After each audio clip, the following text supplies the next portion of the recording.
Right, we're into May and we have not even taken a look at the checkerboarded colony yet. So I'm going to get inside the checkerboarded colony today, give you an update on it. I want to find the queen as well, and I want to mark that queen to make sure that I can definitely identify if that queen's gone and if they've replaced her. My strategy for the checkerboarding hive is that I'm not doing any inspections whatsoever. All I'm doing is making sure they've got sufficient space up above them, not using a queen excluder. I've done all of my checkerboarding early on in the year. I'm still a little bit dubious as to whether that's the best thing to be doing in kind of December or January. It does seem crazy to me to be going in at that point of the year, messing around with the stores, creating a huge void above. But when I look at other people's videos who are doing it, they seem to be getting success. As I've said in previous videos, I do not condone this method because I don't know if it works or not. I'm just doing this as a little bit of fun. And if it fails, I'll show you that it fails. And if it succeeds, I'll show you if it succeeds. So let's get over there. I'll put my bee suit on. We're going to do a real unique mark on that queen if we can find her. And then I'll just give you a rough state of play early May with the checkerboarded colony.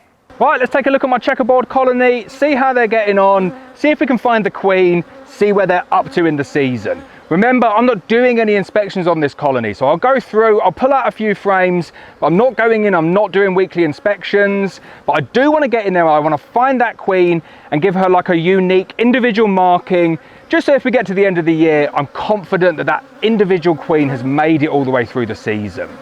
I'm just leaving them to it though, adding boxes when they get up to the next level, and I think we're getting quite close to adding that next box on now. Let's get inside, see how they're getting on. Right, so I've already kind of messed this up because they're right up to the top. Missed that one a little bit, apologies, I should have been on top of these. I checked these a week ago, and they weren't actually up this far, they were kind of up around here somewhere. So they're filling that box already, so okay, if they swarm, I'll take the responsibility for that one. But it's looking pretty good. They're filling a national 14 by 12 brood box, and then I've got 2 national deep brood boxes as well. And it kind of looks like they're full. I've got 2 more supers that I'm going to add on there. When you're doing checkerboarding, you don't need to keep on checkerboarding. It's only the manipulation that you do around December, January or February. All you need to do now is just keep ahead of them, which I kind of already failed at, and just keep on putting the boxes on.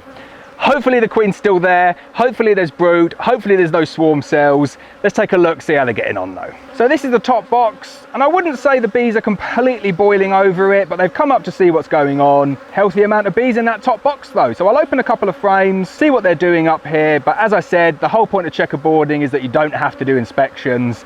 That's the idea behind it anyway. I'm always a little bit scared not doing inspections because, you know, if you miss a single swarm cell, that's it, they're gone. Doesn't look like they've gone yet though, because there's quite a lot of bees in here. Okay, so we're looking quite good. We're not completely honey bound yet. They have only just moved up into this box, still repairing things, tiny little bit of nectar. I've not lost everything just yet. Just gonna shake this one out just to give me a bit of space to move up here. Right, well, you don't normally expect that at the top box of a colony like this, do you? That's very strange. And looking down into that next box, that is full of brood as well. So if you take a look at that, we've got a big, massive slab of brood right at the top box of the colony. I'm not too fussed about that because I'm gonna do one single harvest at the end of the year. And I know bees towards the end of the year, they do move their brood nests down, but at the moment, we've got the top frames absolutely jam-packed full of brood. I've got another frame of brood up here as well. Not found that queen yet. I'm seeing eggs, so I'm confident there's a queen in here. That frame there, I know you can't see it. I'll give you a little close up on it.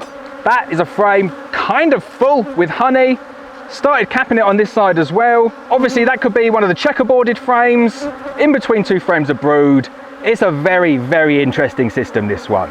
I can't wait to see where we get to at the end of the year. So a very interesting top box, very interesting. I put all the frames back in exactly the same order. I'm gonna move this top box now, put it off to one side, see what they're doing in the second box, see if we can find that queen. That was a surprisingly heavy box, definitely heavier than when I did the checkerboarding earlier on in the year. Let's get down to this second box now, see if we can see that queen. So first frame I pulled out, big frame of eggs, tons of eggs. This queen is a really big, strong queen. Didn't start off the year with the strongest colony, but oh my goodness, they are playing catch up now. This is a big, strong colony, counting a lot of frames of brood. So there you go, you can see again, lovely frame of brood. It's very strange kind of seeing brood and then a honey frame and then brood. But you look at that, really nice frame of brood. I really do want to find this queen though, get her marked just so we can see what's going on. Very surreal going through these colonies. There are so many frames of brood in here. There's kind of frames of foundation that they're drawing out that are full of eggs next to frames that are just completely full of brood. No sign of that queen. I definitely should have marked her earlier on in the year. But I'd love to count the amount of frames. Already I think I'm up to about 15 frames of brood, and I've not got down to the original brood box yet.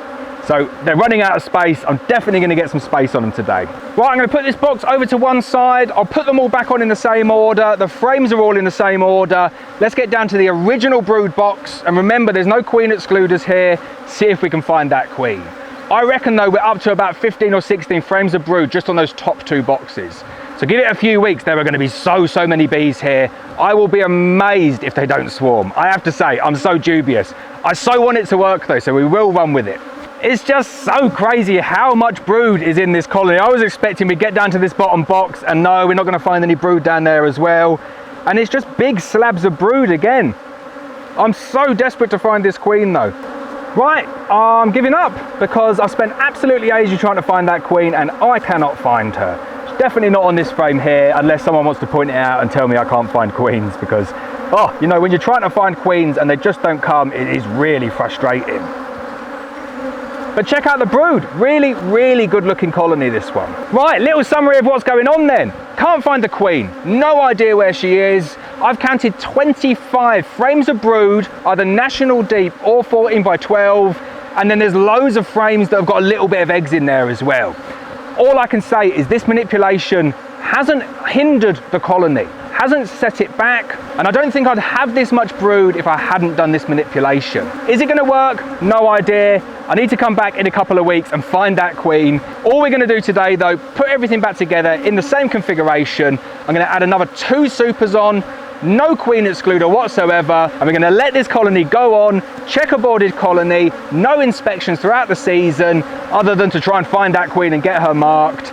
We will see how they get on, if they move that brood around later on in the year.